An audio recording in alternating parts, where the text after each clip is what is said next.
Hey guys, Parallel here, and welcome back to Star Trek Online. And in this video, I am going to be checking out the new featured episode called Butterfly. This episode just came out today, and I'm very excited. I want to check this out. I have not looked into this at all. I'm going into this completely blind. I haven't seen any spoilers or anything for this episode. I don't know if there's much ground or space combat, or what's going to happen at all. Just from the title here, I'm guessing Butterfly is referring to like the butterfly effect. So we're probably going to be messing around with time with our new Krenum technology. We're going to be getting into some shenanigans with altering the time stream and causing all kinds of things to happen, and I'm guessing that things are not going to go as planned and we're going to have to fix it, or something's going to happen, but we'll see how this goes. Now, I am here on my Federation Science Officer, which I'll be using for this, and I'll be using my Tholian Recluse Carrier that I just did a build video for, but I want to try this out in a mission, which I haven't done yet. Just real quick, you can see what I'm using for my gear. I'm actually using the Chronoton split beam rifle, Mark 14 upgraded for this. And yeah, I kind of like this weapon. It's fun to use. It has a nice rainbow shot, if you like that. But I also just like split beams in general. I am also using the Iconian 3-piece ground set. I did actually upgrade all of my ground gear up to Mark 14 in that last upgrade weekend event that went on. So that's what I'll be using for the ground, and in space I will be using my Tholian Recluse Carrier. I won't go through the whole build here, but just to show you could see what I'm using. For my kits, I'm using endothermic induction field. This was from the Christmas event, kind of an inverse of the the thermal induction field power. This one actually has a slow effect to it, which is kind of cool. Seismic agitation field. This was from Risa event. I kind of like it. It has kind of a knockdown and a pull-in effect. So I have fun using that. Using neutronic radiation from the Reputation. I have a medical tricorder Mark 13, but it's only green. And then I use Chronoton Jolt as well. This was nerfed a little bit, but I still find it pretty useful for bringing back recharges quickly, so I will be using that. And that is my ground equipment. So I'm very curious to see what this mission is going to entail. I don't know how difficult it's going to be, but I'm assuming we're going to be fighting heralds. And this build seems to do pretty well against heralds. Now, before we go on this mission, I'm actually very curious. I would know that they also came out today with the new Krenum Dreadnought science ship. And I'm curious to see if there's any on the exchange here. I want to see what they're going for. Where would they be? Report packs, I guess.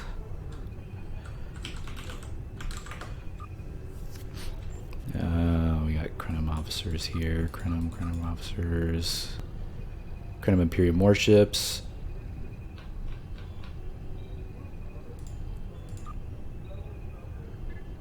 Wow, that's quite a range. So Krenum Imperium warships are about 117 million, but there's a few people trying to get 500 million for them. But I don't see a dreadnought in here. I guess maybe there's none on the exchange. But I'm guessing they got to be going for, minimum 500 million, probably more than that. Yeah, so not even a single one up for sale yet. Well, okay. So that's it. Let's go ahead and get started, jump right into this mission here, and see what's going to happen. Let's see what it says here in the featured episode. The research teams in the Kiana system have been running thousands of temporal incursion simulations of how to use the Krenum weapon. Just thinking back to the Voyager episode, Year of Hell, Sorry, spoilers if you haven't seen this episode, but that's how this worked. The what was the captain's name? Anrax or something. He would try to do all these calculations and run all these different simulations to try to figure out, what the impact would be of eliminating certain things from the time stream using his Krenim weapon. So it was a big part of that episode. So they've been running these simulations. We need an officer with field experience to evaluate the most promising options and their feasibility. Check back each week. Okay, so there's the new rewards. So let's hail. The research teams in the Kiana system require your assistance. They have been running thousands of temporal incursion simulations of how to use the Krenim weapon. But I need an officer with field experience to evaluate the project and its feasibility. You will participate in a focus test of the most promising options. A blade cuts both ways. We must be sure that what this weapon can do to the Iconians does not cause greater harm to us. Yes, indeed. We should make sure of that. And his voice sounds a little bit low. Let me quickly adjust the volume here. Audio. Voice volume. Let's move it up a notch here.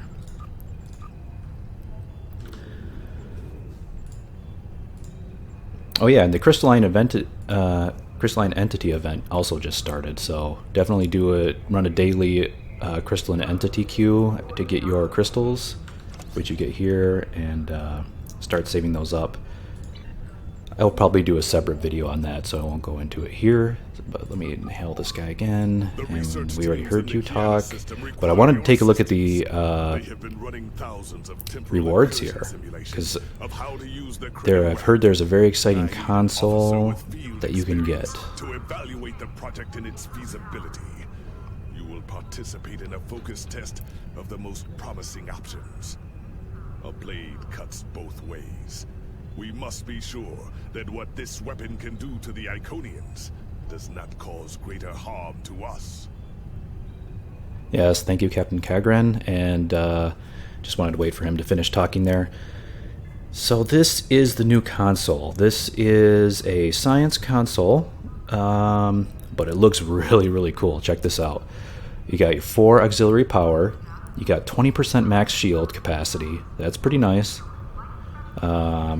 And it has a scaling crit chance from 0 to 2.5%, which is good for a console. If you have it all the way up to 2.5% for one console crit chance, that's really good. Based on auxiliary. And then 0 to 10% crit severity based on auxiliary. And then reduces damage to shields by 3%. This is an amazing console. This is good for tanking. This is good for damage. And it's even good for science, because if you're, most science builds, you're going to be running a high auxiliary power. You'll be getting that full crit and crit severity bonus there. Plus it gives 4 auxiliary power just for slotting this. So this looks like an amazing console. I really want to get this tested out. And I'm assuming it will even be worth replacing a Plasma Embassy console in your science slot. Very, very impressive. Definitely excited about this thing. The other reward you can get is just a Chronoton torpedo launcher, Mark 12. Let's see what else we got here. So next week you'll be able to get a temporal phase overcharged warp core, or a singularity core. Okay, so you can get a warp core, singularity core. What does it have here? Bonus auxiliary power, max auxiliary power, max warp factor 10, improved EPS, nice. Improved warp core efficiency, pretty good. But I don't see AMP, unfortunately. I wonder if you get AMP on this with the increased, if you upgrade it and increase the rarity, maybe you get AMP. Maybe someone will check that out. But it's part of the set. So if you want to get the set bonuses, which I can't, unfortunately don't let you right click and get info on here in this dialog box, so I can't see what the set bonus is yet. At the end of the mission, when I get this, hopefully I can check that out. I hope I remember to do that. But But yeah, not bad. I mean, a nice science-y, I mean, lots of auxiliary power here that you can, lots of auxiliary power bonuses. And also has a temporal phase capacitor, auxiliary power and recharge buff. Repairs disabled auxiliary, cool. 50% recharge time for 50 seconds. Interesting. Recharge time reduction on what, I wonder? Could be pretty good. And I'm not sure what the cooldown for this would be either. But plus 15 auxiliary for 15 seconds, so kind of a science. If you're looking to pump up your auxiliary power, keeping with that theme, this is a good warp core for doing that. And the singularity core, I'm assuming is pretty similar. Yes, 5 to 15 aux based on your singularity charge. It's got the EPS. Oh, it's got particle gen. Interesting. So instead of on the warp core you got, what was it? Warp core efficiency. And this one you get particle gen. Could be a good for exotic builds. But again, you'd have to check and see if you get amp bonus after increasing the rarity on this. Okay. Interesting, interesting. And let's see what else we got here. Omnidirectional anti-chronoton infused tachyon beam array. That is a lot. That's a lot of adjectives. All right, so what do we got here? So it's omnidirectional beam array for anti-chronotons. What does this do? Does anti-chronoton do... What does tetryon damage? I wonder if you could slot this with a normal crafted tetryon omnidirectional beam array. Because the title is slightly different, because it's anti-chronoton infused tetryon. But it does tetryon damage. So maybe, this is kind of nice if you like tetryon damage. Maybe this would give you an option for actually having 3 omnidirectional beams in the back. You know, you could have your cutting beam, this, and then the crafted tetryon. Which, up until now, only anti-protons have had that capability of having 3 omnidirectional arrays in the back, aft of your ship. So that could be nice if you want to make a tetryon a build with a forward-firing configuration. You could have 3 omnidirectionals in the back now. That's cool. Or you can have a turret. Okay. So what is the anti-chronoton? What does this do here? 2.5% chance of 189 tetryon damage. Ignores shields. Damage doubled and pierces resistance versus heralds. Okay. Interesting. So it looks like it's a little different than the normal tetryon shield proc. Could be good. I mean, a shield penetrating damage could be nice. Have to see how that works out when people do the math on it, but I mean, it looks decent. But man, this console, holy cow. Pick this thing up, do this mission no matter what.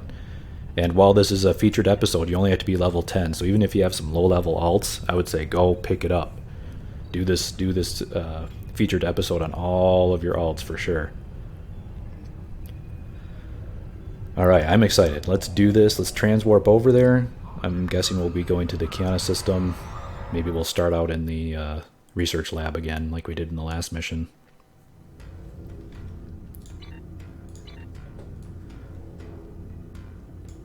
Oh, no, we're not in Kiana system. We're actually near the Dyson sphere here. Did I not accept it? Apparently I didn't accept it. Let's do that. There we go.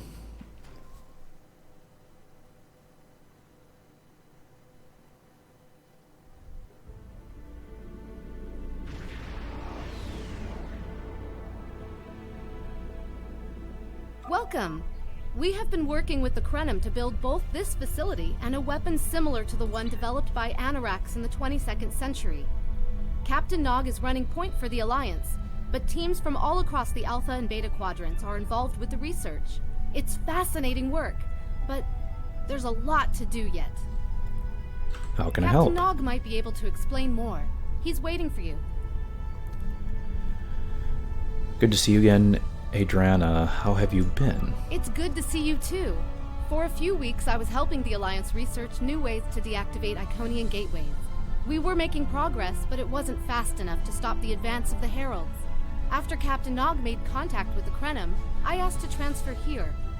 Now I'm working with interdimensional resonance harmonics to help recreate Anorax's work. Interesting, they were trying to figure out a way to deactivate Iconian gateways, huh? Sounds like a very, a very high potential tactic there. I mean, that would disable a lot of what Iconians can do. Interdimensional having better sleep? Yes, I have. I guess the Solanae aren't visiting me at night anymore. Or maybe it's the 14-hour days trying to wrap my brain around complex temporal equations that are wearing me out. Either way, my sleep is greatly improved. Thank you for asking. Man, I just don't remember this character, but it sounds like it was from the Solanae. Maybe this... Okay, I just hope this isn't a bigger mistake than opening the gateway on New Romulus. She must have been in that mission, that first Solanae mission when you go through the gate and yeah, go to the Solanae Dyson Sphere. Welcome. We have been working with the Crenum to build both this facility and a this weapon is similar. repeat. Captain So let's Nog see. might Lead be the way.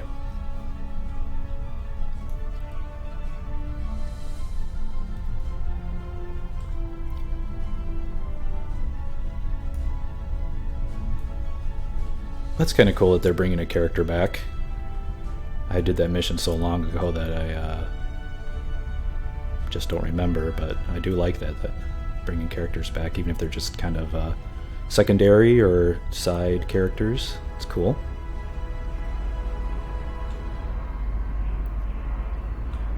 Okay, I was following her, but I just need to go over here. Let's talk to Nog. I wish I was seeing you under better circumstances.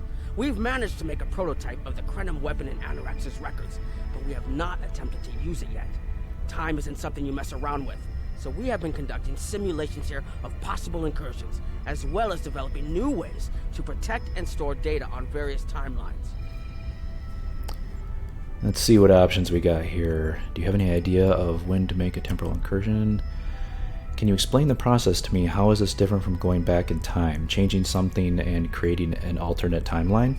When we talk about time alteration, we're specifically referring to the Crenum weapon's ability to remove something from time. Anything, from a single molecule to an entire civilization. It's as if the target of the weapon never existed at all. This is good. They're giving some background on the Year of Hell episode, because they're explaining how the weapon actually works. Correct. The changes ripple out from the incursion point and result in a new reality where the target no longer exists. This does mean that the ship must be able to fire on a target. The details are a bit more complex, of course, but that's the main difference from conventional time travel. Yes, and I'm not sure if they'll explain this, but if you don't have temporal shielding on your ship, you will be absorbed into the new, or integrated into the new timeline. And it was finally when they developed the temporal shielding on Voyager was when they finally understood what was happening, and they saw how time was being modified around them. Temporal agents from all three factions are watching everything we do carefully. That's one of the reasons we're running holodeck simulations first. Between you and me, I'm glad they're here. The Crenum are a little too eager to use the weapon. Time manipulation is a very delicate operation under the best of circumstances. We can't just start shooting things out of existence and hoping it all works out for the best. I agree. I wish I was seeing you under better circumstances. Okay, let's see what else we can We've managed to ask make a here. What about prototype just of the removing Crenum the weapon in Iconians? Anorax's records, but we have not That could be attempted to bad. use it yet. Even I can see the way the weapon works is if you remove that element from the time stream, anything that they have influenced would have changed. And they've probably influenced a lot of civilizations, so almost everything would have changed if you just try to remove Iconians. That was the first simulation we tried. The results were fairly catastrophic. Yeah, catastrophic? Without the Iconians, the first development of warp technology by other cultures in the Alpha Quadrant is severely delayed, by about 50,000 years. Removing the Iconians would change everything we know. Well, we would eventually develop warp travel, right? Seems inevitable. Let me put it this way. In one version, the Day Ones eventually rise to power and conquer most of the Beta Quadrant. They are forced back by the Vulcans, who never embrace logic, and later enslave much of what is now Federation and Klingon space. The Vulcans? Okay. I'm not done yet. The Herc never developed warp technology at all, so they never invade Kronos and unite the Klingons as a warrior culture. When the Vulcan Star Empire finds the Klingons in the 22nd century, They were mostly farmers who had made some advances in epic poetry. By the present day in this simulation, the Vulcan Star Empire is locked in a to-the-death struggle with the Dominion. Ah, so the Dominion makes it the Vulcan Star Empire. That's pretty good. I wish I was seeing you under better circumstances. We've managed to Okay, make a what else can we prototype of do? the Krenim weapon in Anorax's records, but we have Sela not said something about the Iconians and time isn't travel. something you Is mess that around- important? Oh, that the Iconians can't time travel because it unravels their minds. She was being dramatic, but she was essentially correct. When most humanoids time travel, they retain the memories of their timeline of origin. So you realize when things have changed. Iconians are at least partially energy beings. You saw that when Matara was able to use their own power to open gateways. And their brain structure is very different from other humanoids. As far as we understand, if an Iconian traveled back in time, their mind and memories would reshape to fit that time. So they would retain no memories of the present. They don't use time travel because it would literally be taking a step backwards. Yep, they explained that in one of the other episodes, how the Iconians' minds can't handle the time travel. It's kind of a cool effect. I like that, is they have at least some kind of a weakness. They seem to have like absolute control over space, like they can be anywhere in the galaxy at any point in space, but they cannot control time, and they cannot travel through time, so that's cool. I understand now, thank you. I wish I was seeing you under better circumstances. We've managed Protect to make a what we prototype know? of the Krenim. Once we make an incursion, anything not protected by a temporal shield will conform to the new timeline. Yep, that's That right. includes all of us once this mission is over. We won't remember the Iconians, the war, or anything that changes in the new timeline. Clouda has been leading the work to create a shielded computer core to hold all the data we currently have. A time capsule, I guess you'd call it. Interesting. Why wouldn't they just temporarily shield the research station, I wonder? Or maybe they just want to be integrated into the new timeline? The core needs to be shielded forever? Correct. This isn't the sort of sacrifice we'd expect any personnel involved in the incursion to make. So we've built a computer to retain the information for us. We'll know what happened before, even though it essentially will have happened to someone else. Okay, so they will keep it in a stored, this history or this timeline stored in a computer I was seeing somewhere, you under better protected. circumstances. Okay, We've makes managed sense. to make a prototype of the Krenim weapon. It's kind of interesting. He mentioned that in one of his dialogues that the Time isn't something you mess around with. temporal We have agents been were conducting watching over this. simulations here So I wonder if this has possible something to do with the incursions, Delta as Crooks, well as maybe? developing new ways. We've tried a different number of scenarios, but only in the holodeck. Direct action against the Iconians is proving to be problematic, because so much time has passed since they were first a great power. Incursions that far back in time must be carefully planned, or the fallout of even minor changes can ripple across reality. Yep, butterfly We have, effect. however, seen some promise in trying to delay their arrival. Trying to delay their arrival. But that's just delaying the inevitable for a few Actually, years. it would be closer to a 700-year delay if our calculations are correct. The Iconians have had 200,000 years to build their fleets, but we're catching up to them. We've already seen what the 29th century technology can do. Imagine what we'll have in the 32nd century. So we'd be more on equal footing. Exactly. Interesting. The other potential solution is to cut into the current power base. What if the Iconians never allied with the Alachi or the Solanae? We wouldn't be facing the trouble we do now. Interesting, but that could also have some side effects because Alachi and Solanae have had a lot of interactions with Starfleet and the Romulans in the past. What are your best The scenarios? three most promising incursions each follow one of these tactics. My teams have been running simulations and refining their targets, but I'd like you to assist them using a special quantum recursive algorithm. Our simulators can run the outcome of a possible incursion on the holodeck. Interacting with that simulation will give us more data than just crunching the numbers. We need to really interact with it to see what reality would look like, and for that, I need someone like you with field experience. Test incursion scenarios on the holodeck, okay? Not a bad idea.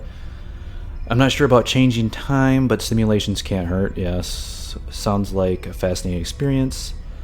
I'll do anything to help us win this war. I think I'm in this camp. Alright. talk to Alpha Team Leader Sofin. Hello. Please allow me to explain what we're doing here. We've determined that if we remove a specific series of stars from the Beta Quadrant in the distant past, a rogue planet will enter the Iconia system and cause massive geological damage at about the same time the planet was bombarded by the Iconians' enemies. The technological buildup of the orbital bombardment that destroyed the Iconian civilization will still happen, but the Iconians themselves will have to deal with a natural disaster, not a war. Okay, and you think this is better than a war? Maybe the survivors of a natural disaster, if there are any, won't be so vengeful. And none of the stars we will remove have planets with the possibility of developing life. The overall effect on the galaxy is minimal. It's a painful path, but it could be the one that leads to peace. I don't like the idea of moving entire stars. This seems rather extreme. If this works, still won't avenge the fallen. That sounds like what a Klingon would say.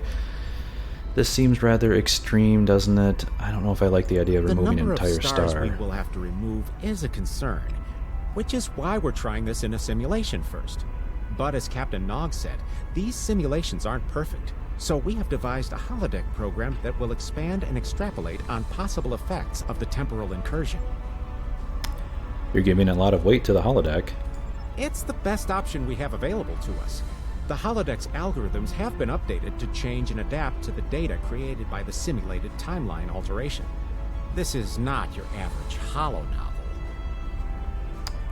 Alright. I trust you. Very well. What do you need me to do? Once we run the program, you'll be able to interact with our best approximation of the new timeline. Interaction with the holodeck components will allow the program to generate a more in-depth solution and give us a better idea of what to expect. We have set this simulation on a Federation starship patrolling the Sol system, and you are the captain. If all goes as planned, we expect that almost everything in the system should be close to current reality. Okay. Okay. I've got a bad feeling about this. Understood. Let's run the program. Now it's just a program, right? How can it hurt?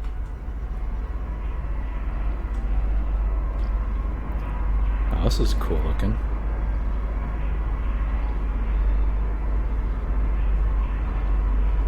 As the rainbow, I'm assuming there's some chronoton particles going on in there. Alright.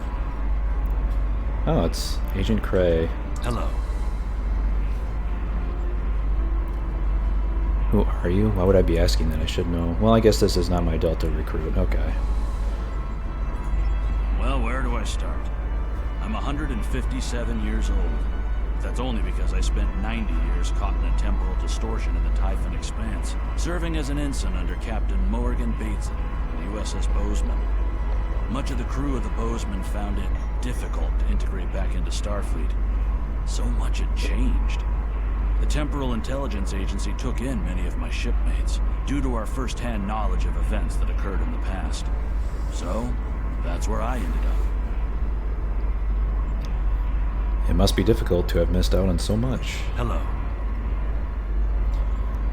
Are you here to protect the timeline? Anything involving temporal mechanics is complicated, but the short answer is yes. I am watching these simulations very closely, as are my counterparts from the Republic and the Klingon Empire. Even small changes to time can have large and lasting effects. On Earth, we've called this the butterfly effect. The metaphorical example is of a butterfly flapping its wings and starting a chain of events that lead to a hurricane on the other side of the planet.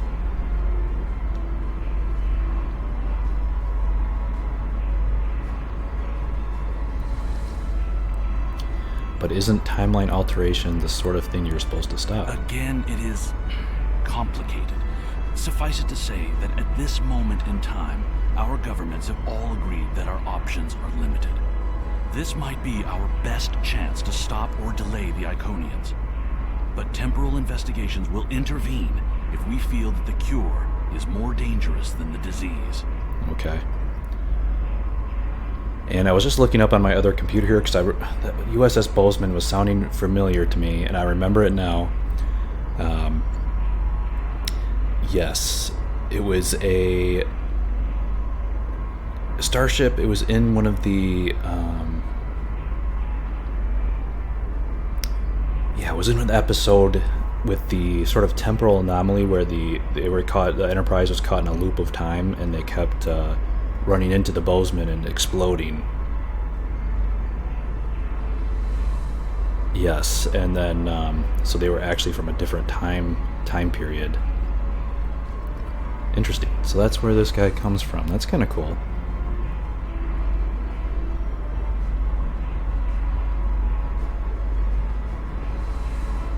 Okay, I understand. Hello. Wait, isn't this a violation of the Temporal Prime Directive? Under ordinary circumstances, perhaps. It's only because the Iconian situation is so desperate that we're allowing this research to continue. You've been on the front lines of the war. I'm sure you realize how few options we have left. Indeed. It's bad out there, but this is really our only option. Hello.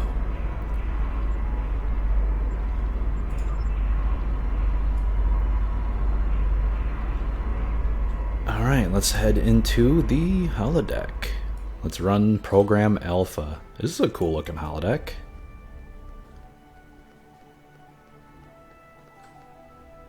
Yeah, I like it. This looks different than just the regular holodeck in Starfleet. Cool effect, I like that.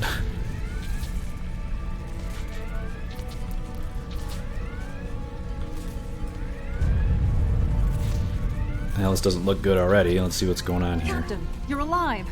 We repelled the intruders on the bridge, but the ship has taken heavy damage, and a lot of the crew are injured. What's the situation? Sir, I'm not sure this is the time. So many people are hurt, and most of the systems are offline. The life support is on backups, and our resources are down to nothing, and... I'll help the wounded, but you need to help me. What happened? The Dominion stopped firing at us when we lost weapons. Now they're focusing on Earth's defense grid, but it's only a matter of time before they return to finish us off. The Dominion, huh? Okay. One of the weren't they saying in one of the simulations the Dominion was one of the dominant powers along with the Vulcan? So maybe this timeline the Dominion is empowered. All right, we'll stabilize the crew and fight back. Let's stabilize. Sir, I tried to fight them off. The boarding parties, the Jem'Hadar. We have to stop the Dominion. They can't take Earth 2. Earth 2? That's not good. What, have they been taking other planets?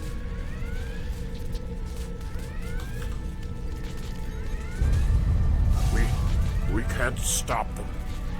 Maybe if we hadn't been at war with the Romulans. Maybe if the Klingons hadn't ripped themselves apart. I'll be fine, Captain. Just rattle. So Klingons are not doing so good in this timeline, and we were at war with the Romulans, okay? Already not looking like the best timeline. Or let's check out, let's help this guy over here. I never expected they would get so far into our defenses. I'm sorry, Captain. I just need a moment. Then I'll be ready to fight. Whenever you're ready. I don't know if I can go anywhere else in here, I guess. Probably not.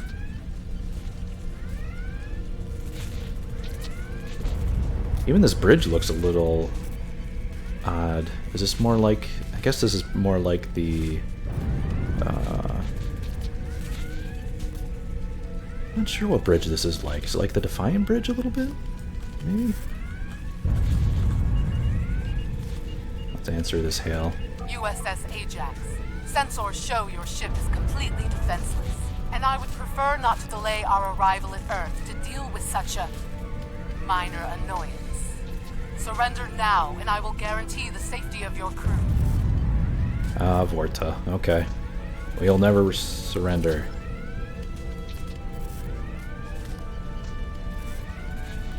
Access the ship's computer. I don't know if I would have said that. I would have tried to bluff or buy for time or something. Let's see. Warning, hull breaches on decks 4, 5, and 6. Emergency force fields engaged. Hull integrity 28. 22%, weapons offline, shields offline, life support, emergency backup. Quadrant casualty report, okay. Betazoid, oh, Betazoid was taken, 3 billion dead. Tellar Prime was taken, 2.5 billion. Vulcan uninhabitable, 9.4 billion, wow. Or did they just wipe out the whole planet? Let's take a look at the captain's log here. I'm assuming that's my log. We haven't seen the bulk of the enemy fleet in 3 days, but the scouts continue to harass us. Vulcan is lost. Andoria is in flames. Romulus, Tellar Prime, Betazoid Trill, ashes. If the Romulans had joined us, maybe we would have been different. Interesting. Klingons barely had enough ships left to patrol their home system. They weren't a threat anymore. And we were offering friendship, but the Romulans refused us. And the Dominion came and took everything. Sounds like typical squabbling amongst ourselves, and we can't fight the enemy. Let's see. Scan for Iconian activity. Long-range sensors offline. There's no activity in the immediate area. Alright, let's download all data. That was it for the simulation? Okay. Oh man, I was hoping to kick some Dominion butt. Alright, let's head out of here. We got the data. Not exactly a great timeline, that's for sure. So we're wiped out by the Dominion instead of the Iconians. Oh, don't need to talk to that guy. Alright, let's talk to him and... Sorry, we were watching from the control room, and that could have gone better. Even with all that, the simulation data on whether the Iconians were entirely eliminated from that timeline is inconclusive. We were able to record your interactions, and we've been able to piece together what happened from those.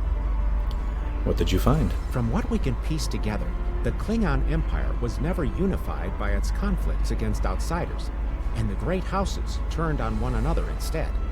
The Romulans took the chaos as an opportunity to attack. The Federation stepped in to help the Klingons, and the war between the three factions basically ripped the quadrant apart. The Dominion then conquered all three weakened powers. That's not our solution. Agreed. My team will continue working on other possible incursion scenarios. Perhaps we can weaken their power base.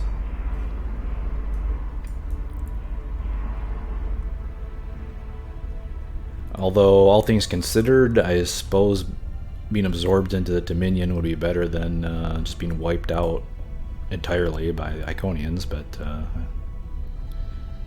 let's see here. Talk to Beta Team Leader. Another one of you Voyagers? I don't know how you can help, but very well. My team is working on scenarios that reduce the Iconian power base. We're attempting to do so by fixing a mistake that Janeway allowed to happen decades ago. We're going to stop the Vaadwaur from being rediscovered. Oh. We plan to do this by preventing Voyager from ever coming into contact with underspace. This will prevent them from finding Vaadwaur Prime, and 7 of 9 will never wake the Vaadwaur. Interesting, but I wonder why that would affect the Iconians. And I suppose leaving the Vaadwaur in stasis will help the Krenim too? I don't know what you mean by Voyager. I never served on that ship. Well, let's just do this one. None of us are going to survive if we don't try to repair the damage you've already done. The goal is to cause a solar flare that will force Voyager to divert from the course it was on when it stumbled into underspace. If it safely passes without entering underspace, it can continue on its trip home and bypass the Vaadwaur entirely. I suppose that might work. The simulation is set for the USS Voyager, which is fitting since they caused the problem in the first place. Our projections show that even if the Vaadwaur never return, your people will still find a reason to stick your noses into our business. So we're attempting to see how the elimination of the Vaadwaur will change the formation of the Delta Alliance. You will be a member of the diplomatic team. Alright, I'll run the program. I mean, obviously this would change things, but I'm not sure how this would influence the Iconian part. Don't mind Noi. I think he partially blames people from your quadrant for some of the Krennin's troubles. After all, if Voyager hadn't restored the Void War, they would have never been in a position to ally with the Iconians. But there is no reason to dwell on past hurts. We're trying to fix what we can here, and then learn to accept the rest. Noi funnels that passion to help his people into his work. Perhaps it will change everything. Run the scenario in the holodeck. Let's see, we all need to work together to defeat the Iconians. I'm sure we will find common ground. Thank you for your honesty. Sure. It is a pleasure to meet you. Both Captain Nog and Seven speak highly of you. Excuse me, but I'm not sure I've met anyone from your species before. I was going to say I didn't quite recognize this. What do you do here? Okay, let's ask about the species. My name is Claudia, and I am a Tutarian. We're from a region of the Delta Quadrant Voyager never visited, so we haven't had much contact with species from the Alpha and Beta Quadrants until now. Tutarian. However, my world has had close ties with the Krenim for several years. Now that they are actively pursuing temporal technology, I chose to join them and lend whatever assistance I can. I miss my home, but I've made a new one here. Meeting Noi has opened me up to a world beyond my own. I see. It is a pleasure to meet you. Both Captain Nog and Seven speak highly of you. Tutarian. I'm not ringing any bells with that. I don't know if that's a canon species or this is just from the game or what that is. Let's see, what do you do here? I was on Kiana Prime with Noi when we received word of the Void War attacks. We had only hours to get the temporal equipment running and remove the population from the time stream. Since then, the focus of my work has been developing more stable data storage. We can see into other timelines, but we need a way to secure the data through temporal shifts so we can preserve information about incursions and their effects. In the case of a catastrophic shift, that data could be used as a map to restore the timeline. Sounds like a good plan. It is a pleasure to meet you. Noi doesn't seem to like Captain us Nog much. Don't mind Noi. I think he partially blames people from your quadrant for some of the Krennin's troubles. After all, if Voyager hadn't restored the Void War, they would have never been in a position to ally with the Iconians. But there is no reason to dwell on past hurts. We're trying to fix what we can here, and then learn to accept the rest. Noi funnels that passion to help his people into his work. Perhaps it will change everything. Interesting. But do the Iconians really need the Void War that much? I mean, sure, it's a helpful alliance, but Iconians are so powerful without the Void War, I just don't know how much of an influence this will have. Thank you for your honesty. Didn't I already say this? It is a pleasure to meet you. Goodbye, I guess? Okay, I guess I already talked everything there. Where do I gotta go here? Oh yeah, back to the holodeck.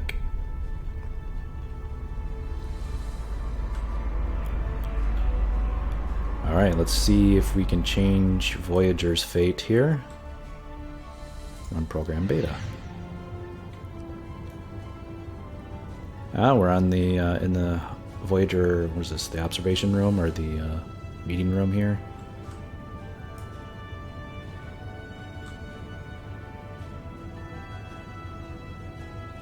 This is an absolute disaster. I had thought that Admiral Tuvok was being pessimistic about the chance for success here. But now, I think he was right. Admiral Tuvok was pessimistic. Okay. And what are they talking to?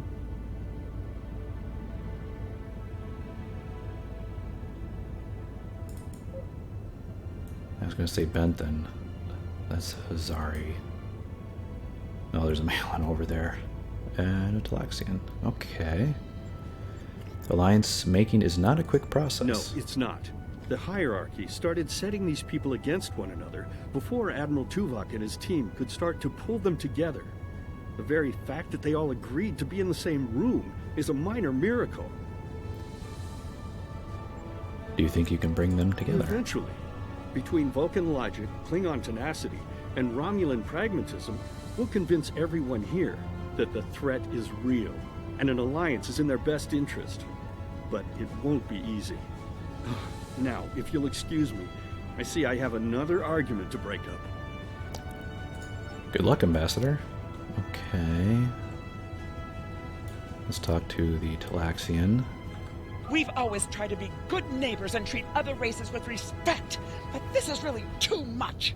The Malon are using our system as a dump, and their trash isn't our problem. Yes, the Malon like to dump their radiation everywhere they go. Let's see, you have a right to be concerned, but please calm down. What do you think about the hierarchy becoming more aggressive? So it sounds like hierarchy is more of a threat in this timeline. Malon aren't the bigger danger to your people. Now let's just try the first one here. I should be shouting. I'm upset. The Malon are trying to force us off our beautiful new planet so they can turn it into something toxic.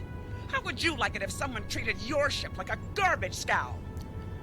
Maybe you're right. I'd be angry too. We've always tried to be good Let's neighbors try and treat this other one. races. The Malon claim the hierarchy are harassing them, but they're targeting our ships too. So I don't know what to believe. But there are rumors, traitor talk. You know how it is. But I've heard it a lot lately. They say the hierarchy are capturing people and selling them to another race for experiments or as food. Okay, do you think this is true?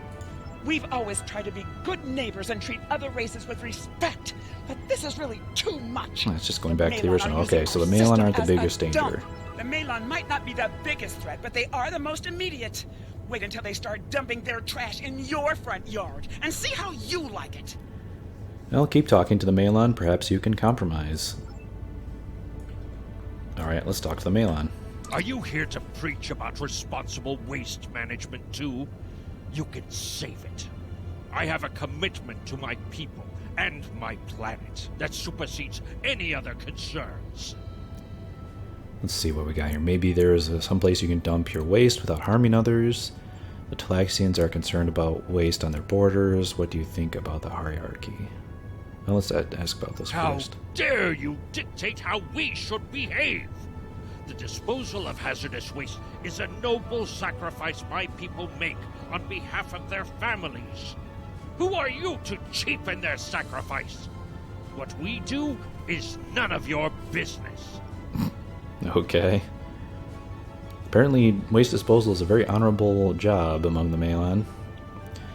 There are other solutions, but you're not interested. Are you here to preach about responsible Okay, let's ask him about the management? hierarchy. I don't want to talk about the hierarchy. They're nothing but trouble. That's part of the reason we're looking for new dumping grounds.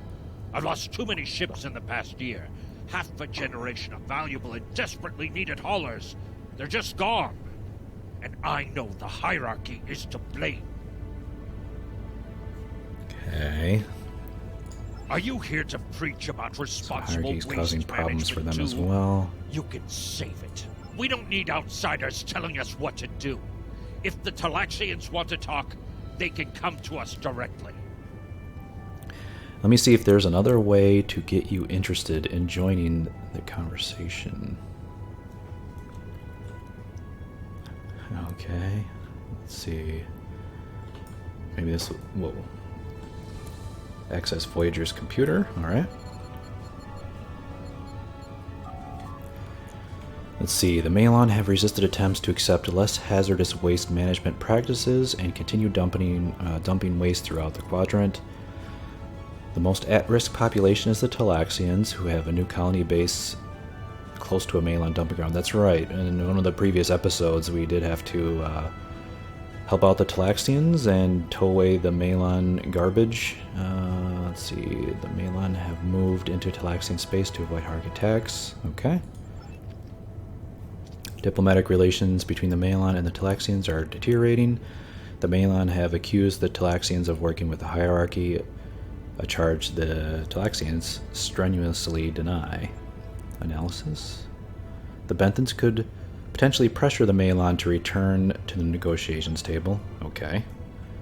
Benthan, go talk to the Malon. Yes, what is your question? I am rather busy.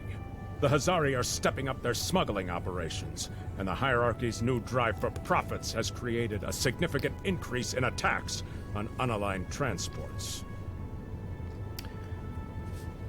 Okay.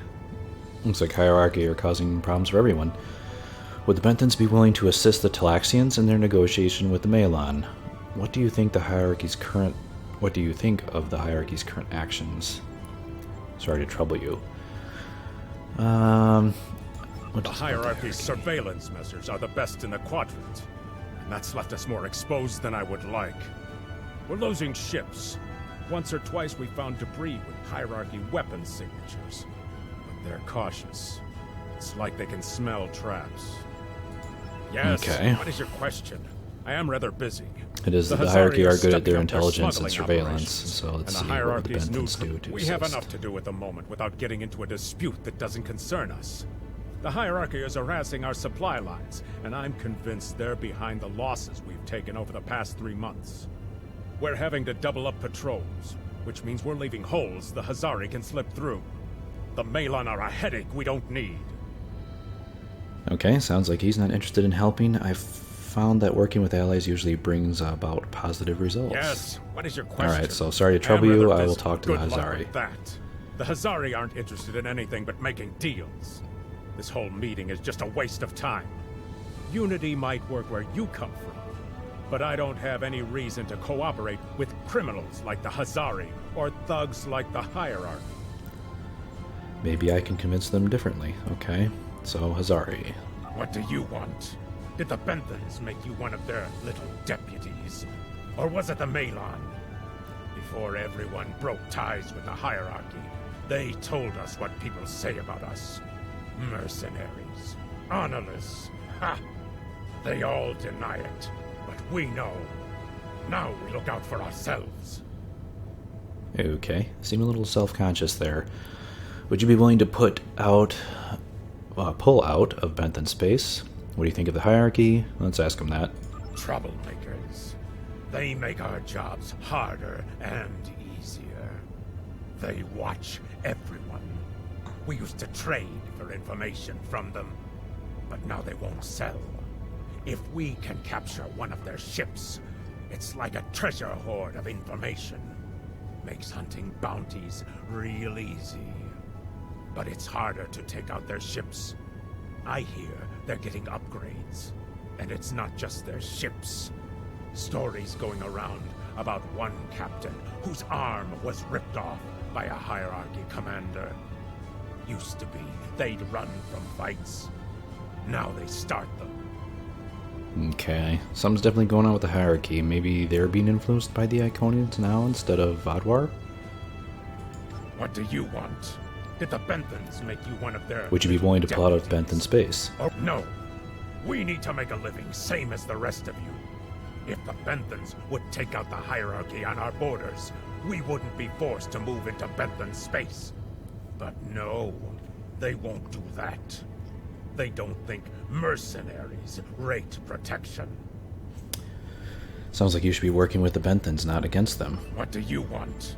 Did the Benthans make Interesting. So yeah, the hierarchy seems to be forcing all of these conflicts. You know, forcing the Malon into the Talaxians and the Hazari into the Benthans. They told us what people say about us. Okay, let's choose the last option here. If that's how you think, I guess we're done. Fine. Run back to the Benthans. I'll be here if you want to talk business. Sorry, but I'm not in the market for mercenaries. That seemed pretty fruitless. Let's go back and talk to Hero here. Unraveling this mess could take months, years. You're the right man for this job, Ambassador. Well, they all beamed away. I guess that didn't work out. Let's go back to the computer. Quadrant threat report. We already did all this.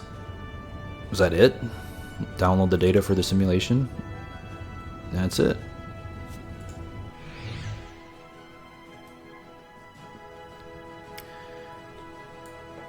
Not sure if we learned that much. It just seemed like hierarchy kind of took the place of as the agitator in the Delta Quadrant instead of the Vodwar, I guess, maybe. But it didn't seem that bad. I don't know. Let's see what Noi thinks. Damn, that was useless. The Iconians were so determined to have a hold here that they simply found another species to fit the bill. Yep. Maybe if you had been a better negotiator, you would have been able to unite those representatives against the hierarchy. Then at least we would have had a chance. But that was a simulation. Who knows what would happen in real life? Okay, well, and maybe we wouldn't. This scenario isn't as catastrophic as trying to remove the Iconians, but it's not exactly ideal either.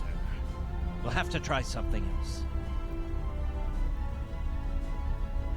Yes, this isn't going to work. You must excuse my husband's harsh demeanor.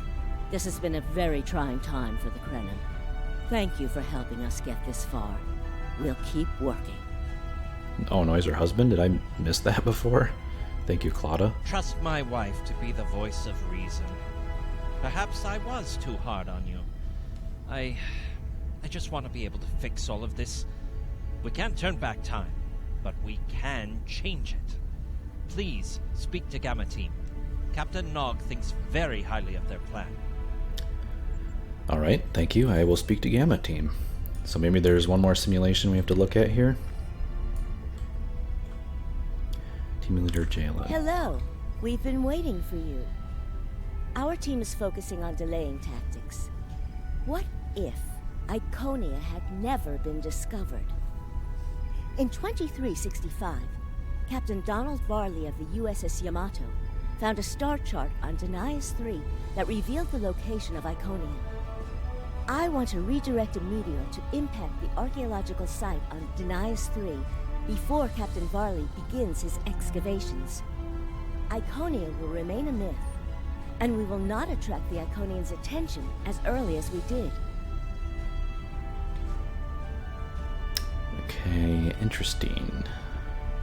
But that's just a delay. Another gateway was found a few years later. True, but if you compare the changes in Iconian technology over the past 200,000 years with what the rest of us have done in the past 2 centuries, it's obvious that the Iconian culture has stagnated while we have advanced rapidly.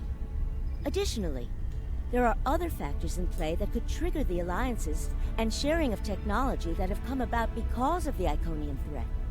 It's a risk, but it's one that could pay off. Alright, I see what you're trying. I see why you're trying this on a holodeck first. The program is set for Romulan space. Because the Hobus supernova was caused by direct Iconian interference, we expect Romulus to be intact in this new reality. As such, the Romulan Star Empire should once again be a major power in the quadrant. Your role will be as an officer on a Romulan warbird. Interesting. So the Romulan Star restores the Romulan Star Yes, Empire. To call it a huge change would be an understatement. Please be aware that nothing will be done unless the Republic agrees this is the best possible solution. There is already a team here working on the possible restoration of Romulus, and Commander Jirak has been authorized to speak for the Republic if needed.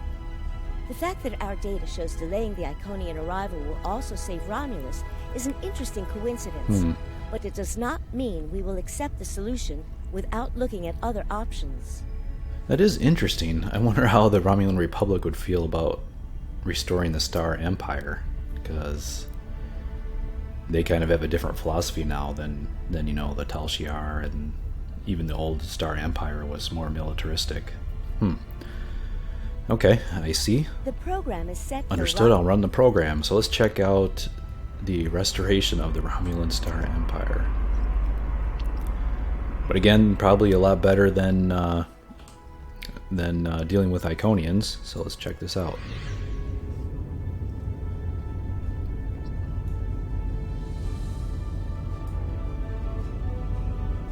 Okay. Commander Tamer is waiting for you. This was like a scimitar bridge.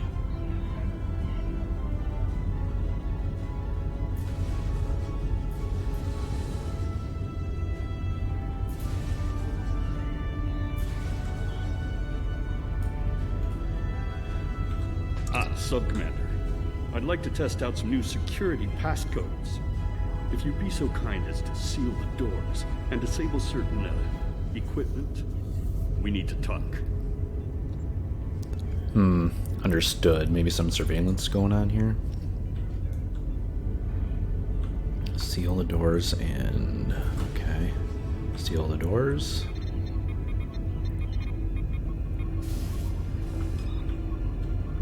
Got some subterfuge going on here. Disable, yeah. Disable listening devices.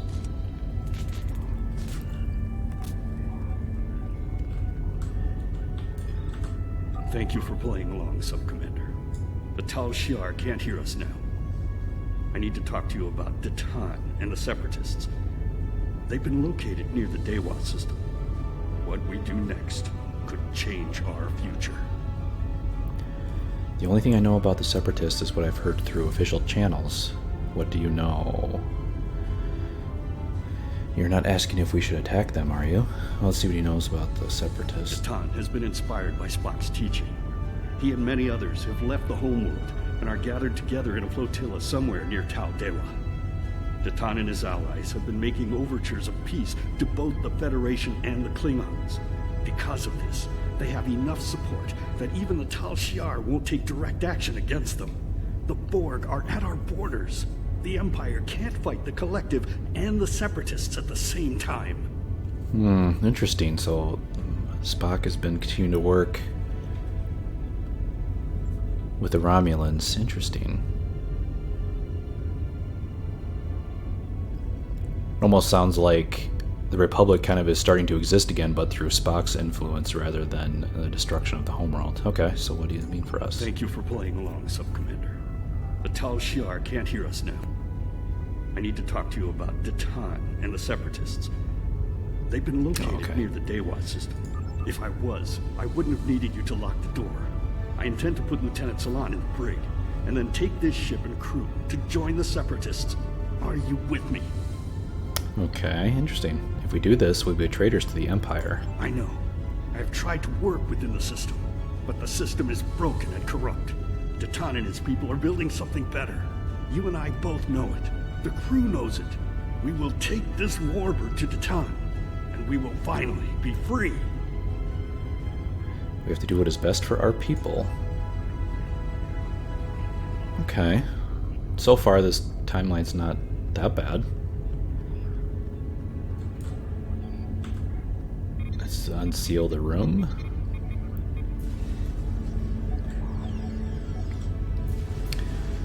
So we're going to try to defect to the Separatists here.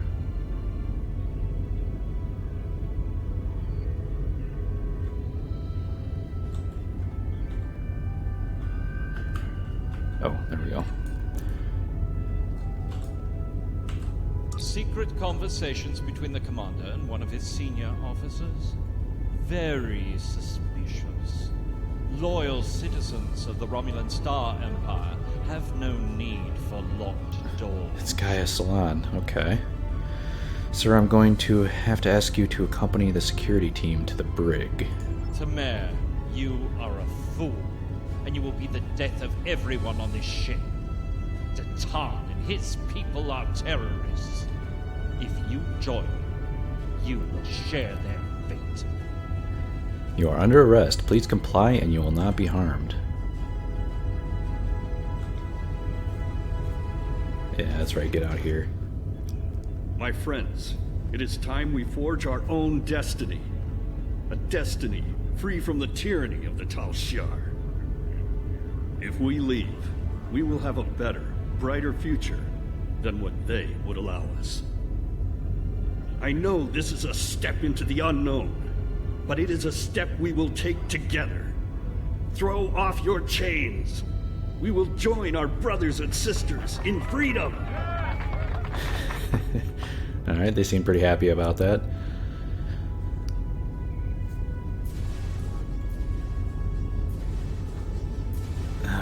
Okay, let's chat up some more of the crew here. I wanted to let you know that I am with you and Commander Tamer.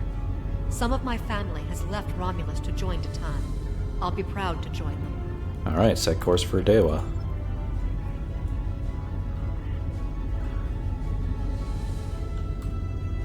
Access the computer. Let's see what else is going on in this timeline.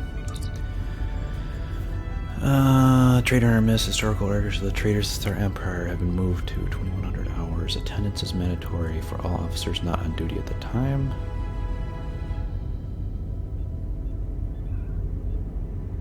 Historical executions of traitors. Sounds like a wonderful seminar. Sounds very Romulan. They probably go over through all the traitors they've, quote-unquote traitors they've executed. Alright, quadrant status report. Notice to all ships, ship commanders, Starfleet vessels have been assisting New Romulus in areas near the neutral zone. So Starfleet is helping out, okay. Imperial ships are being dispatched to show force. Any ships harboring or assisting the Separatists are to be fired upon. There are no exceptions. Ships in Group Gamma are being reassigned to patrols in the area targeted by the Borg. Contacts are regular, but vigilance is needed to eradicate the threat and protect our colony worlds. So the Borg is threatening Romulans, but the way the Separatists are working out, that could be good. Good for the Federation. Alright, Commander's personal log. Triple encrypted protocol, Zeta 6. Guys is becoming suspicious. I've been speaking to a member of the senior staff, and most are in favor of making the run for the flotilla and joining Datan. But I remain cautious. They are doing the right thing, but the Borg are nipping at our heels. Every ship the fleet loses might be needed to protect Romulus in our hour of need. But what is there left to protect? Scan for Iconian activity. Long-range sensors show no Herald or Iconian signatures. Well, that's good. There are no references to the Heralds in the ship's database. The only reference is the Iconians are in the historical files, and most refer to the Iconians as a myth. There are heightened levels of Borg activity throughout the Beta Quadrant, and multiple colony worlds have been assimilated. The Romulan fleets are on high alert, but have not been able to make major inroads against the collective. Alright, so it sounds like Iconians have definitely been delayed, but the Borg are stepping it up. Alright, let's download the data. And end the program. Well, I don't know, so far this one is not too bad. I'm guessing this is probably the best option I've seen so far. Let's go back and talk to Gamma Team Leader. That is the most promising simulation yet. It appears there was some merit to our hypothesis that the Iconians advanced their plans due to early contact. Okay. So yeah, if we haven't screwed around with the Iconian technology, then they would have been delayed, would not have gotten their attention. But it's not perfect by any means. The readings do indicate higher levels of Borg activity, but it should be an acceptable risk. Do you think this should be our solution? This is a major alteration to the timeline. We should be cautious, yes, on both of these. The data in this simulation does show higher Borg activity than we're currently seeing, but there are no signs of Herald, Iconian, or Solanae presence at all. And while the Romulan Star Empire is restored to their former power, there is a democratic Romulan group opposing the Tal Shiar. And more importantly, Romulus is intact. This is the result many of our Romulan researchers have been trying to bring about. Yeah, that's actually not a bad outcome. I mean, they have Romulus back, and they may still be able to,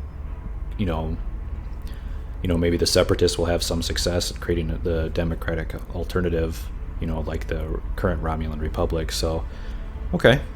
Not bad a timeline, but this isn't our reality. We'll be significantly altering everything we know. The political calculus of the quadrant will change, but the data supports what you saw on the holodeck. No Iconians. We have solid projections. The only suggestion I have now is that you consider it in conjunction with Captain Nog and the Republic representatives here. Alright, I will discuss it with them, but I'm not making any promises. So yeah, I think that Gamma simulation is the best option so far. Alright, let's talk to Nog. This last test has the most promising results I've seen, and saving the Romulan homeworld is an added bonus. We're not going to have a lot of shots at this. I've been looking at Anorex's work, and I think it's too easy to get into a temporal loop where you try again and again for a specific result, and time starts fighting back. I'm inclined to say this is our best chance. But this will have a huge impact on the reality we know, especially your people, Commander Jirok. I won't give my authorization without hearing from everyone. Yes, that's right. Anorax kept fiddling with the timeline. He basically went insane to the point where he thought like time was against him, like had a vendetta against him for not getting it back to restoring his, his homeworld's former glory. So yeah, you can definitely get into that trap where Anorax was, where he was manipulating time. He even in that episode, in the Year of Hell episode, he eventually had restored the timeline to like 98% or something, but the one part of it, that 2% that he wanted back, he didn't get, and so he kept fiddling with the timeline and just made it worse again. Alright, we can't move forward without considering the effect of on the Republic. Commander Jirok. This is difficult. It would change everything for us. We'd have our home back, but the Republic, everything we've built, it would all be gone. But there's still hope. Even in this other reality, Datan has led many Romulans away from Sela and her Tal Shiar thugs. Yeah, that's true. I mean, they would have their homeworld back, but then they would lose, the Republic. But, they still have a chance. So this impacts the Republic most of all. The simulation specifically mentioned Datan and a separatist movement. Commander Tamer makes the choice to join Datan, the same choice he made after the homeworld was lost. With Romulus, we could have numbers. More people who have had enough of the Tal Shiar's oppression could join us. Maybe millions more. If Datan is able to get a movement going, even at the height of the Empire's power, I have to believe that change is possible. What do you think we should do? Make the incursion. The lives we save will be worth the work we'll have to do to reform the Republic. The Tal Shiar wasn't able to stop us the first time. They won't stop us again. Alright. If the Romulan Republic thinks it's worth the risk, then we should try. Sir, we've been informed that the Lisette and the Krenim vessel are traveling with us to the site of the temporal incursion. The Krenim vessel has the weapon on board, and the Lisette will provide additional security. Alright, cool, we'll be with the Lisette. All three vessels will be temporarily shielded to protect us from the changes in the time. Temporarily or temporally? Temporally shielded, okay. I was thinking that said temporarily, but no. They'll be temporarily shielded to protect us from the timeline. Good. As long as the shielding holds, we'll be able to observe the changes and interact with them. But we will not be part of the new timeline. Yep, that's how it worked in the Voyager episode. Captain Nog says that the temporal shield generators can be damaged. We'll have to be careful. Okay. You have to beam up to your ship as soon as you're ready. Return to your ship. Alright.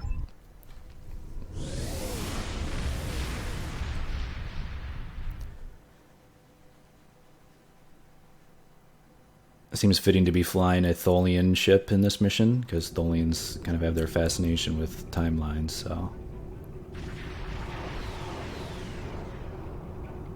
Target acquired and locked. Activating weapon. And there it is, that's the temporal dreadnought. Incursion complete. It will be good to see the world of my birth again.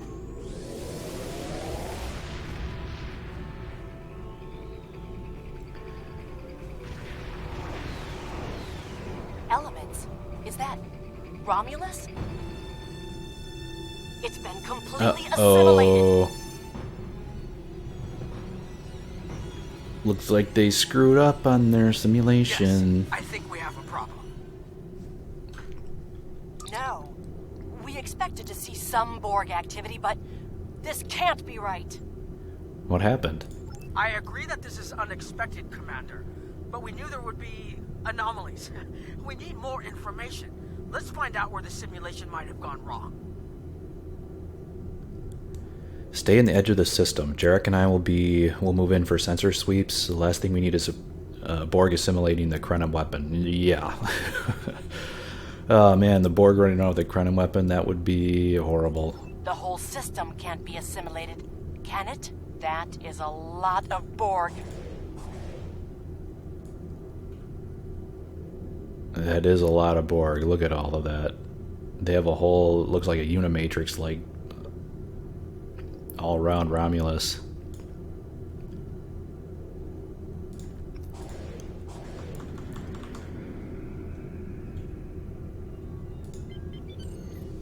Yeah, let's check this out here. Scan Romulan data centers. According to these scans, the planet has been completely assimilated. I'm not detecting any non-Borg life signs. This is bad. Really, really bad. We need to fix this. Yeah. Borg ships decloaking. Red alert. Borg ships decloaking? That's great. Great. Borg have cloaks now. Shields up. First the Klingons, now the Borg. Does everyone steal cloaking technology from us?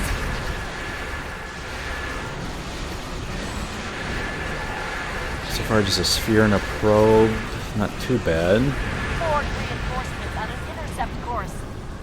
Ah, cube. Here we go. Let's have some gravity well, eat some of that. Let's call on my photonic fleet. Oh, there go one of my shields, but they're down.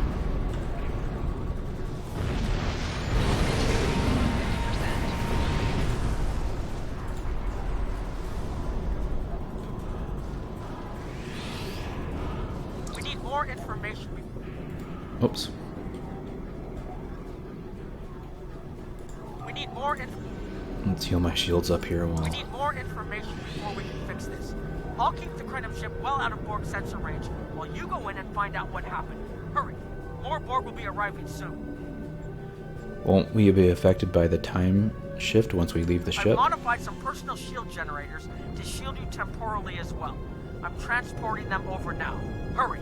The temporal shielding drains a lot of power. You won't have much time down there before you're unprotected. If that happens, this will be your new reality. Okay. And there's the Lisette. Okay, we have the temporal shields for the away team, sir. And Claudia says that... What is the Lisette doing? Okay. She says she's concerned about the weapon. We probably only have one more shot before the capacitors burn out. Okay, so one more shot to fix this disaster.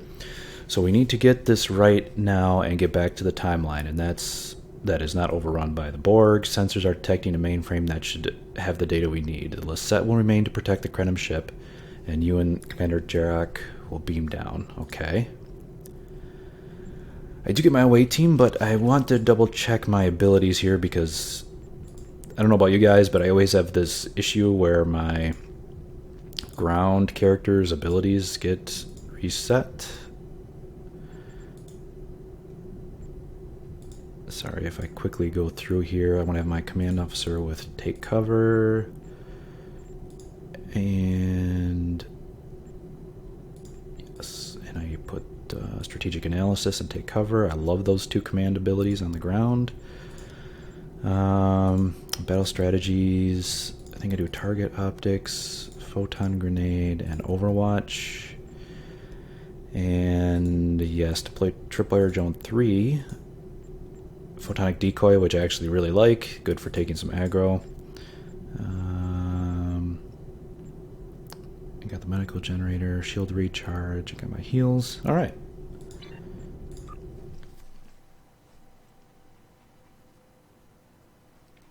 Alright, let's see what an assimilated Romulus looks like here. We need more data to plot a possible solution. With any luck, the Borg will have what we need. Maybe. Our focus is on restoration. There is a computer node in this area of the Unimatrix that should have what we need. Find the node and download all the data you can from the point where we made our incursion. That should help us find out how to fix this. Alright, download computer data from all the nodes. If I'm going to be fighting Borg, I'm probably going to need a frequency remodulator, which I don't have on me right now. Let's make sure we got this going.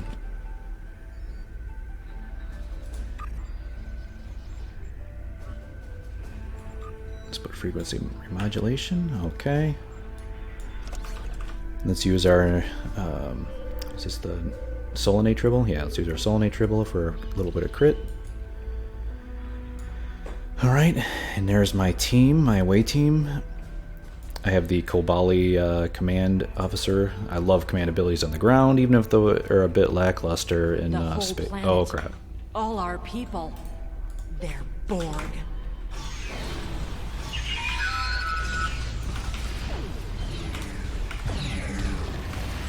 Here, take some Earthquake, take some, okay, not too bad. I like the Earthquake generator with the endothermic induction field. Makes like a little, nice little AoE pile there that sucks everyone in. Alright, let's override the door.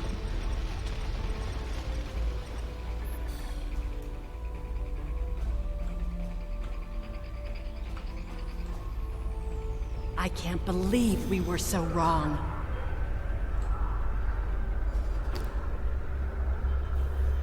Alright, I'm already knowing. Oh, yep. I was gonna say, how long before they start popping out? Got 3 of them over here. Let's get them going. Put some radiation on them. Put the Earthquake on them.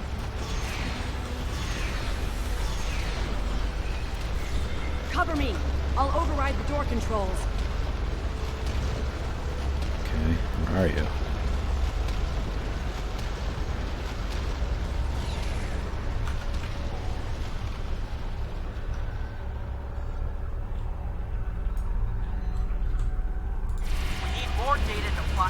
I'm going to join you. The controls ahead of us will unlock the bulkheads.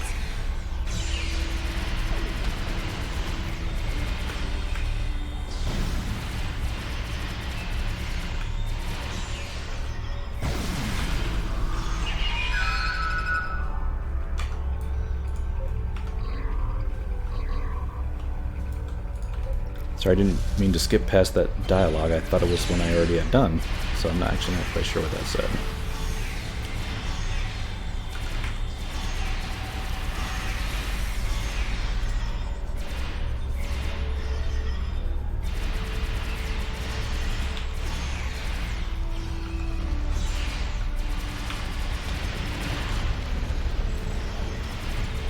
Got it.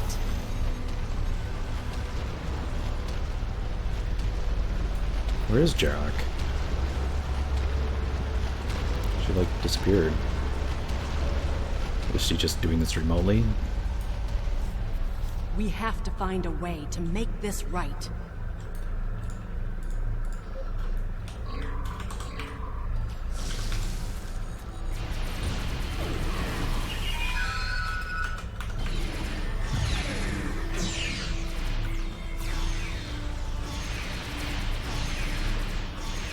Yeah, he already adapted, but let's just see if I can kill him with abilities here. There we go. Resistance is futile.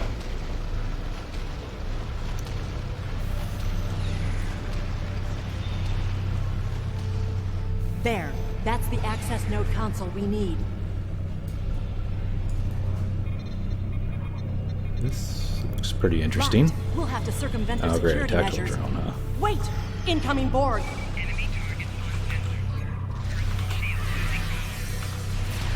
Alright, tactical Borg. Have some of this. Have some of that.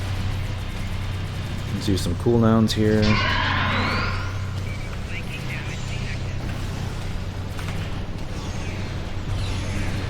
Oh, you adapted, huh? Now my abilities aren't cooldown. Well, something else going. Okay.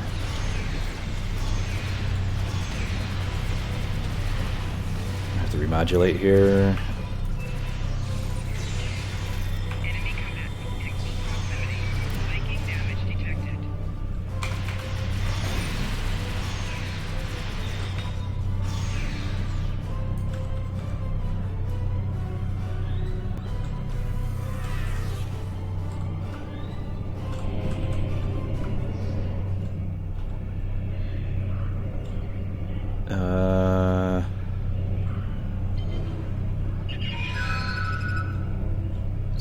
Still aggroed on something. Is there something over here? Still has a red dot over here. What's going on?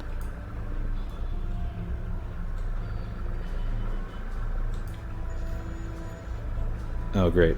Lagging, get some rubber banding, that's not good.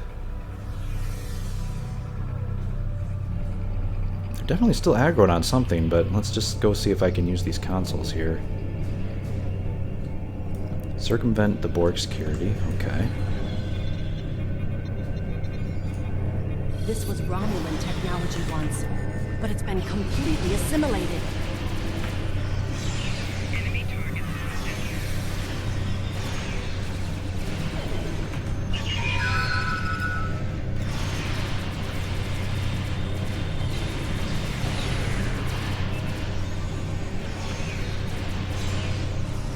Alright, one down. Uh-oh, rubber banding's getting worse. No.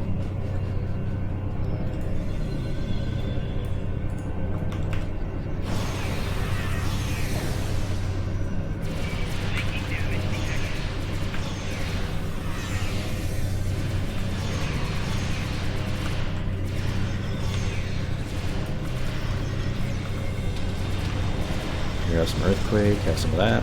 Alright.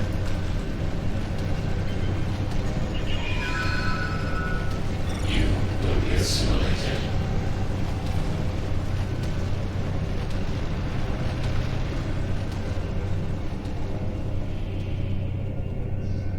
Okay, one more.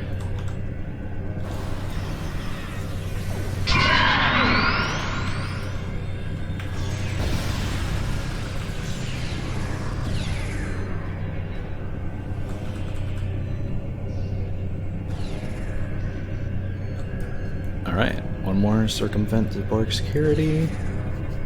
When we lost the homeworld, I thought that was the worst thing that could happen to us. Hakiv? Hakiv? He's alive?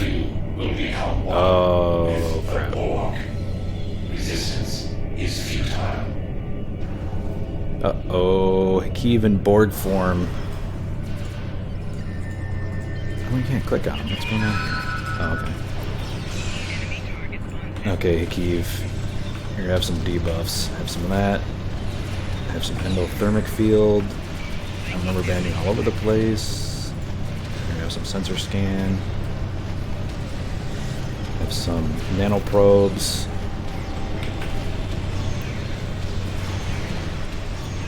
Element adapted. Let's adjust here. Oh yeah, let's put a damping field on him. Slow him down.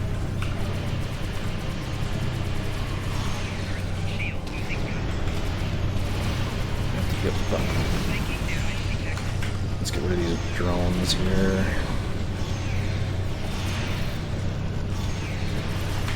Alright, let's get back on. Oh. Apparently they're doing some work on Hakiv while I was taking out these drones.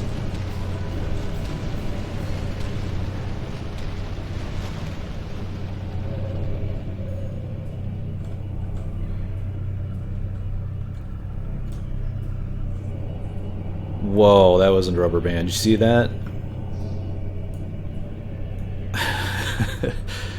No, I'm over here. Come on, server. This is where I am. Okay.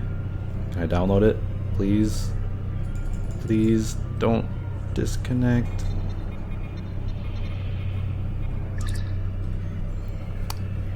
Okay, input query. Temporal or open temporal records.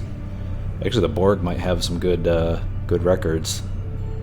Let's see here. Drone 2 of 8 reporting in Alcove 12 for daily regeneration cycle, blah blah blah. Break down records by year and provide a summary of the events in the Romulan system only. Display results with oldest entries first. Okay.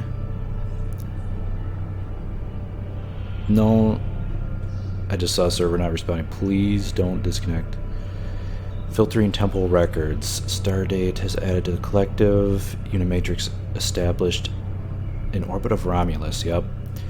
Designated Unimatrix 652. Unimatrix 652 redesignated to Trimatrices. Okay, so they was. It looks like the main invasion of Romulan space occurred about 20 years ago. Something happened in the Delta Quadrant. The Borg assimilated something that greatly improved their technology. They adapted, evolved, and my people, they didn't have a chance. Maybe it's our fate to lose Romulus. Well, all we can do now is try to restore the previous timeline. Maybe this will help. Yep, so we screwed it up. Timeline didn't work. Now we just gotta try to get it back to the same crappy timeline that we had. Borg signature's approaching. You need to get back to... Alright, let's get back to the ship.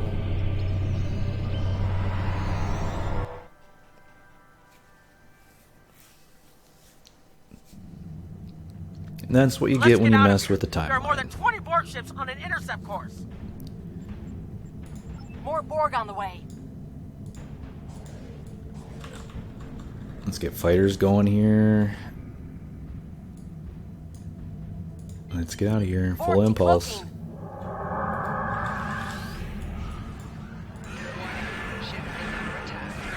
Yeah, it's only a sphere and a couple probes. I can take them. Resist this. Transmit the data. Hurry. We're under attack. We're losing no. power. Send the data now before we lose temporal shielding. Okay, I'll send the Focus on data. your repairs. We will make sure the data is preserved. Compressed dialogues? Or data logs, sorry. Data is compressed and ready.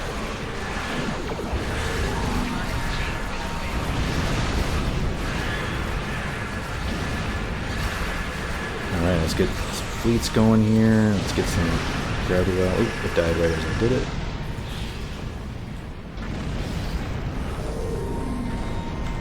Alright, modulate subspace communication array. Communications array is ready. Open secure transfer. Secure channel confirmed. Okay, got some reinforcements coming in here. Let's sensor scans.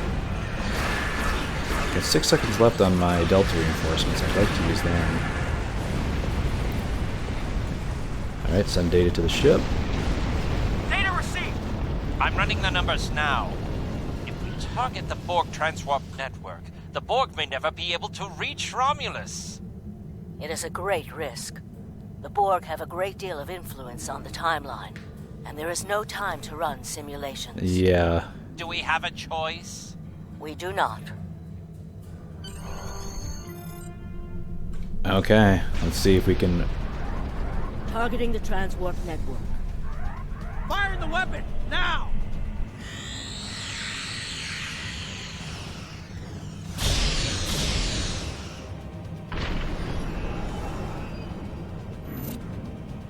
Okay, they erased the transwarp conduit. That's good. The Borg are gone. But so is Romulus. No.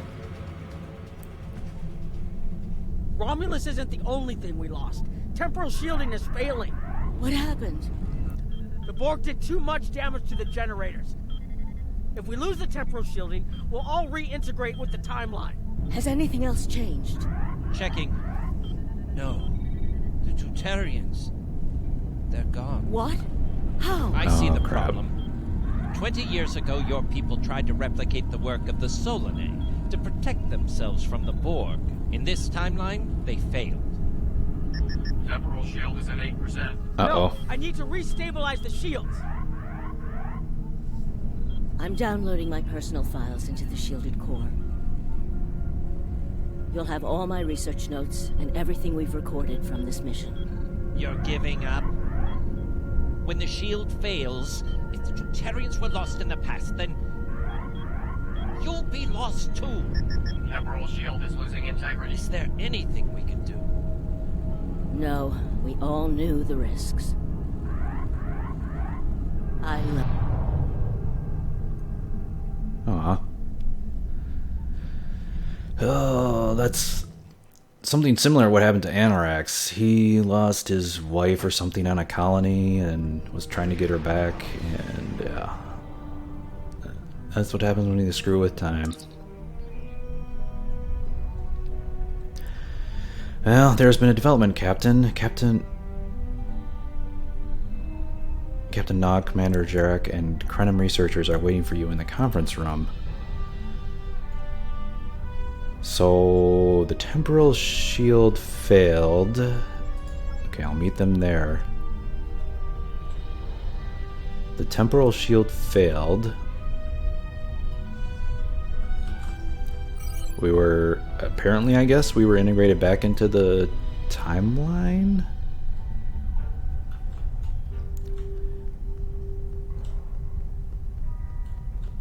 Now the Tutarians are erased in this timeline?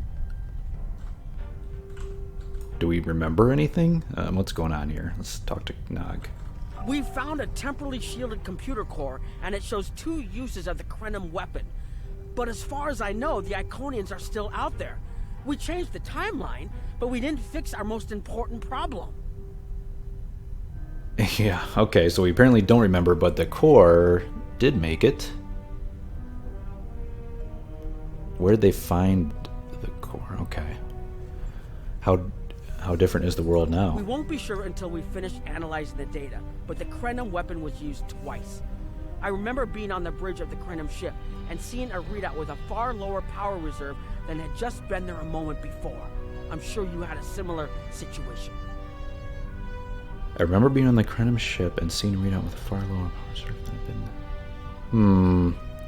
So they do have some memory of the other As to the greater timeline? differences, we'll know more soon. I only hope the ripples from what we did today don't start a tsunami.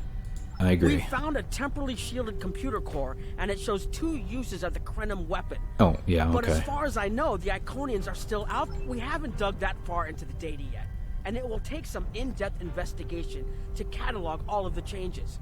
Noi is going to lead the group taking care of that. I will say it is odd to find personal logs I don't remember making. Yeah, I wonder how Noi's reaction will be now that his Very. wife is gone. But from what we've already seen, it appears the reason the weapon was fired twice was because we had to try to correct a change we made. Technology like this seems so simple, but even the smallest change can make more trouble than it solves. We have to be more cautious. Far more cautious than we've already been, I suppose. The next mistake might not be fixable. Time alteration might not be the answer. There are some problems that can't be solved with a weapon. But time travel... Look, whatever happens, it was good working with you. I hope we have the chance to do so in the future. Good working with you too, Captain.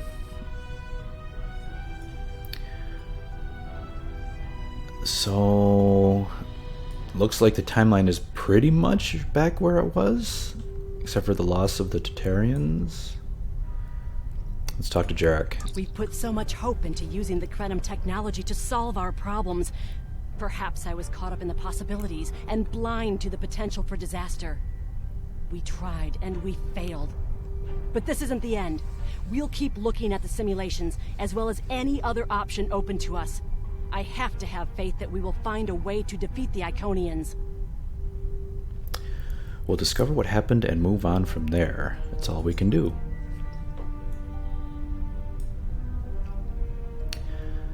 Let's talk to I was conducting Adriana. another simulation, and all of a sudden I got an emergency call telling me to stop everything. I will be looking at whatever data we managed to save to try and determine what went wrong. Maybe we can try again after we know more.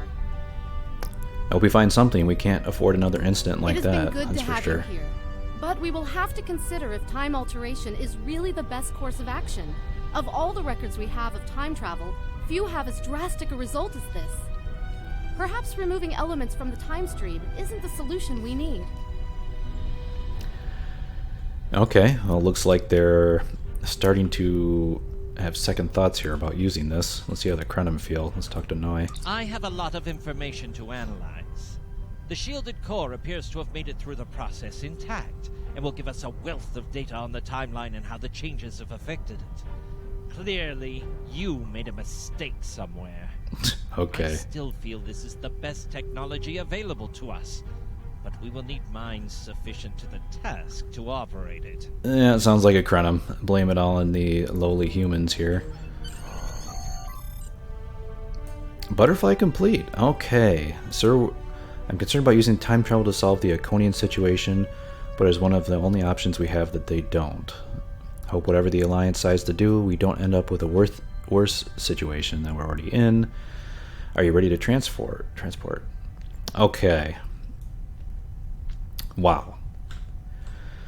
So before I go back to the ship, holy cow, there was a lot that happened in this episode. And I'm actually kind of curious now. So we're actually in a slightly altered timeline than the original timeline. Like that one race that was the Totarians is now gone. But apparently it didn't have that much of an effect because it looks like we're still in a similar situation. We've still developed the time ship, or the time weapon, and we've still are at war with the Iconians. Very, very interesting. But man, what a good episode. I really liked. I mean, long episode. Holy cow! This has been over an hour long, and there was a lot of dialogue exploring all the different, simulations. That was really cool. I like that with going through the 3 different simulations, and seeing what was different in each of those timelines and what effect it had, like the Dominion taking over the Vulcans. That was really cool. I liked that, and I liked I like how when you actually selected one and you actually tested out the weapon, it ended up being, completely wrong, as we should have guessed just from the the Year of Hell episode and whatnot. That messing with the time stream almost never gives you the result. Your simulations can't anticipate like every possible difference or ripple effect that happens when you make a change in the time stream. So that was cool. I like how when you finally selected the third option, which sounded great, thought we would save New Romulus, and you end up actually using the weapon, and then the Borg have taken over. So that was really cool. I liked that. We also got to see the return of Hakiv, which was a little bit cool. I liked I like that he was assimilated by the Borg now and is a Borg leader. That is a cool, nice little touch there. A little nod back to some of the previous episodes with Hakiv. If you go through the Romulan storyline, you will definitely learn to hate Hakiv. So that was kind of a nice little cameo there from him. Made for a nice boss fight. So wow, very, very cool. I like this episode a lot. A lot of detail they put into the different time streams, and they made it feel like just that amount of detail. It made it feel more real. It made it feel like your decision had more impact. I like that a lot.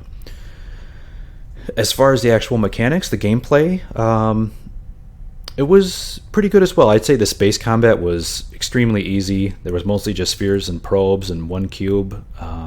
Definitely not very difficult compared to the previous episodes with actual Herald ships, which were much, much more challenging.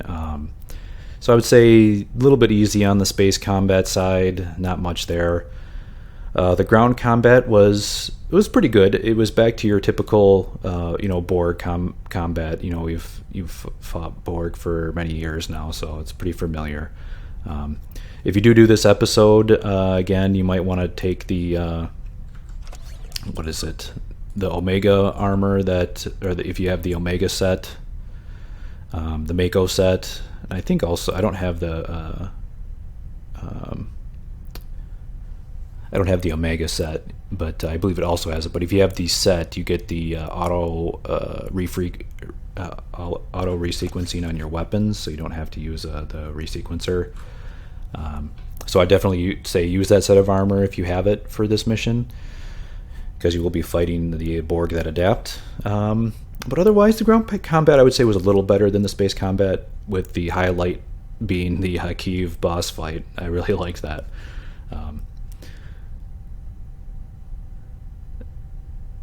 So that was great. But this episode is definitely a lot more about the plot and the dialogue, not as much about the combat, which I'm fine with. I really liked the episode overall because of that. And I'm kind of curious now that we're in a slightly different timeline, like what else changed? Could there be little minor differences here and there that happened because we tested out the weapon when it had those temporal incursions and failed and ended up pretty much back where we started. But I wonder if there are some other changes. Maybe that gives a little bit of license to Cryptic to play with some plot points or whatnot if they want to, and then say, some things may have changed from the previous episodes because now we've used the weapon and, the temporal incursions happened and some things did change. Even though the overall, we're still at war with the Iconians and whatnot, and we're still here in the research lab trying to figure out how to use the temporal weapon. So obviously it's very similar to the previous timeline. But yeah, very interesting. And I really liked the dramatic part of this episode with the adding, the personal loss touch to it, where where the Krenim, I'm already forgetting his name. What was his name? Noi. Lost his wife that one race because the temporal calculations were not there, and when the temporal shielding failed, she was absorbed into the timeline where that species no longer existed, so she just disappeared. And I'm kind of curious now, I'm assuming Noi will see that the shielded computer core that actually has the data of that race and of that character, so I wonder how he'll react to that. So we'll see. I'm kind of curious now. I mean, this obviously did not resolve the Iconian conflict, so there must be more episodes to come showing how this battle is resolved with the Iconians. And I'm kind of curious because towards the end of this episode it seemed like the characters were kind of leaning away from using the weapon again, now that they have this data core that shows that they've already done the 2 temporal incursions and they failed.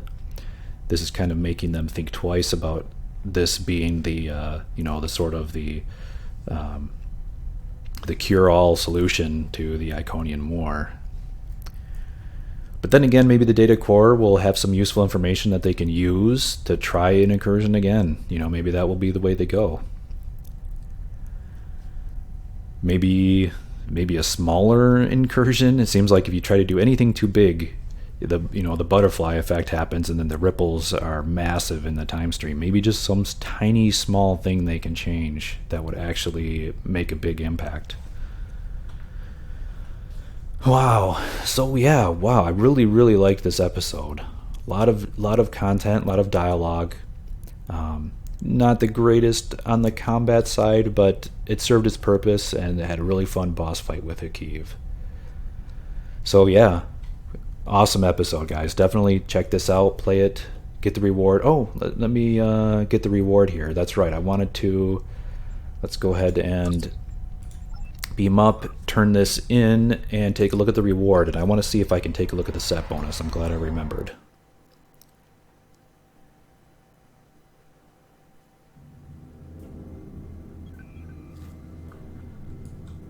And let's just move a little bit further away here so I can get rid of the dialog box. And yeah, so let's hail Captain Kagran. Captain Nog tells me that the initial test of the Krenim weapon was less than promising. He says that he and his team have a great deal of data still to analyze. But I do not believe they will find much that will assist us. Removing elements from the time stream is reckless, and while our options are limited, we should not destroy ourselves in a fruitless effort to destroy the Iconians. It is time to consider all of our alternatives. Yeah, so it sounds like Captain Kagran is also starting to sour on the whole idea of using this Krenim weapon. So, yeah, we'll have to see what happens. Then again, I don't know how you'll be able to win this war with conventional means, so still seems like this is like the only way to do it. But let's, so it looks like we get featured episode reward. Okay, that's, you can get your spec point. You get your, oh, they added this too, okay. Focused assault training manuals. So this gives you a new tactical skill, I think. I'll have to open that up as soon as I claim the reward here. But Definitely going to be choosing this console, not a generic Chronoton torpedo launcher. Definitely choose this console. And let's collect the rewards. Congratulations, Admiral. Cool. Did I just get my... Oh yeah, I think I did just get a spec point just from completing the mission. Alright, so let's take a look. Let's see if we can get info on this and take a look at the set bonuses here. So yeah, this console by itself, holy cow, definitely equip this thing. With the aux power, the shield capacity, reduction to shield damage, and crit severity. I mean, wow, no brainer. This is an amazing console on any build where you have a high auxiliary power. Which, you know, is most build these days, because you want to use the Nakara traits anyway, you know. They're so good, and you want to run the high aux power anyway, so take advantage of it.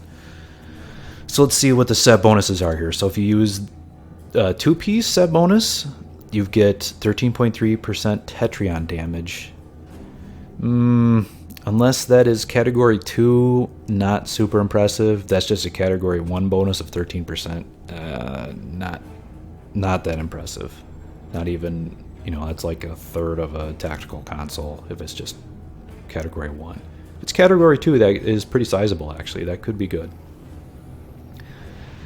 Anti-Chronoton Infused Tetrion Discharge. Looks like an active ability, affects 10 foes within 10-kilometer sphere, so very big. 2-minute recharge. Not horrible. 0 Tetrion damage to enemy targets, so I'm assuming the damage is not calculating correct here. Affected targets then take 363 Tetrion damages in a 2-kilometer radius around targets. Ignores shields. Damage doubled versus heralds. So Starship Weapons Training, Starship Energy Training. Seems like a AoE.